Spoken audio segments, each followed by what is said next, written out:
Welcome to the channel MM Wizard. You are listening to the top stories of the day.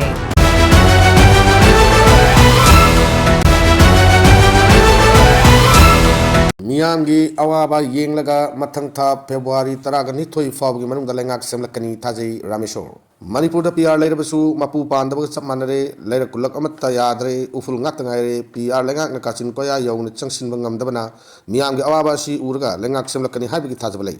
thenglabada mathang tha February tara nithoi fawgi manung da lengak semlakani haibigi thajbalai haina kairau AC gi MLA Lorembam Rameshwar Meitaina fangdokhe wafamasi Golden Football Club kamgai ga sinduna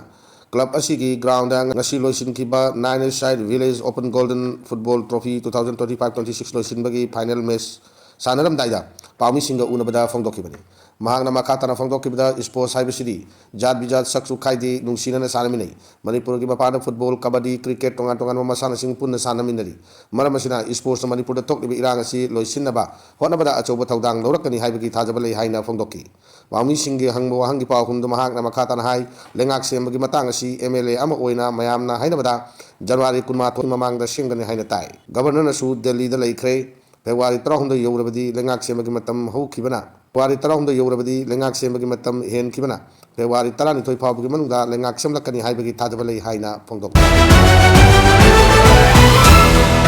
IDP singna Governor Lok Bhavanda Thomjin Kri Kaisampat Junction da Security Forces na thingba pikri Governor Miam the Pisin Kiba Memorandum di Paukum,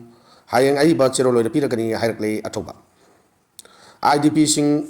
Mairoi Sing Yauna, Mio Kana Kong Sindra Governor Amadi Chief Secretary Nasi Raj Bhavan Daudakre.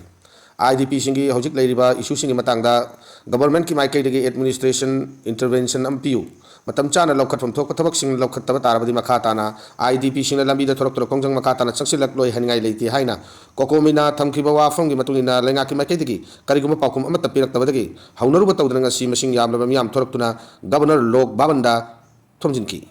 kongjang adu da tongan tongan ba mafam dagi lanjin aduna leiba masing yamla IDP sing saruk yaduna Governor Lok Bhavan tamna lapagi lambi da masing yamla security forces na Kaisampat junction da thatki amadi kokomi gi convener kuraijam atobna lusing ba miyoi tarama thoina saba mihut kangbu amana chief secretary unaraba matungda pung ahum makhairom tabada Governor AK Bhalaga unaki Cheragadуда Kaisampat masing yamla security force RAF CRPF Manipur police na thatuna thamkiba IDP singna aikoi yumda halalu national highway animak hangdo u Manipur aikoi gini Governor na atuba matam da matik chabat thabak lokatlu highway khulau kya lauki kongjang adu kamari leina na kokomi gi convener atobna hai ngasi Governor ga unaba aduda chief secretary home commissioner yauna punawari shanaki hayeng miyam na pisin kiba memorandum sing adugi chapchaba aiba cherol oina hayeng pirage hairaki ngasi gi kongchat asi chatlamdrabadi ngasi Governor ga unaduna wari sanaduna paukum ama fangliwa asi phanglam loi hainasu mahakna makatana phongdoki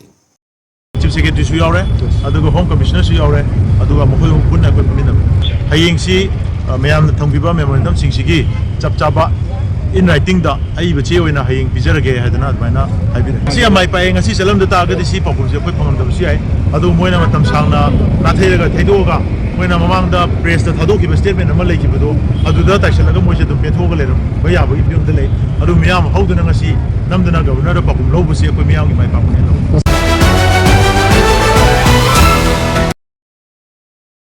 Manipur da NRC chattaba yaroi haina Kuki Human Rights Council na fangdorakli Manipur da NRC chattaba yaroi haina maitaina NRC tawba pamlabasu makoi gi lamda taw Kuki sing namlaga kundari ba mafam sing dadi NRC tawba yaroi Kuki sing namna kundaba mafam sing da National Register of Citizenship NRC pangthok na traga pangthok tawa haibasi Kuki sing na lepkani maitai sing na lepagi mathau tade haina Kuki Human Rights Council na fangdorakli Mit udraba miyoi sing amuk hanna uhannaba injection putok le hypotony haina khangnaba khodong chiningai oiba tawong amana maram oiraga mit udraba miyoi sing amuk hanna uhannaba gi pambai putok le Malayam da ahainba oina London gi Moorfields Hospital da Dr. Singh mit udraba sing amuk hanna uhannaba gi anuba pambai ama putok ngam hypotony na maram oiduna mit udraba miyoi nipa da nongnu putok injection ama kaptuna layang chattabada miyoi tarek amuk hanna uba ngam khibani niki gai ko masagi chain nifu taret suraba amuk hanna uba ngam laroi daba miyoi aduna BBC da piba report ama dai punsi gi oina taibang da tolak liba tokdok watok sing amuk hanna uba panglaroi haina pungning wakal nungai tan leirubani anuba makal gi layang asina maram oiraga amuk hanna uba pangduna anuba mapok ama pangjari haina fangdoki Dr. Singh miyoi asida nongnu putok pa injection ama kaptuna layang chattaba matamda amuk hanna uba panglak pagloina ꯏꯕ ꯄꯥꯕ ꯐꯥꯎꯕ ꯉꯝꯂꯛꯈꯤ ꯍꯥꯏꯅ ꯄꯥꯎꯁꯤꯅ ꯃꯈꯥ ꯇꯥꯅ ꯐꯣꯡꯗꯣꯛꯂꯤ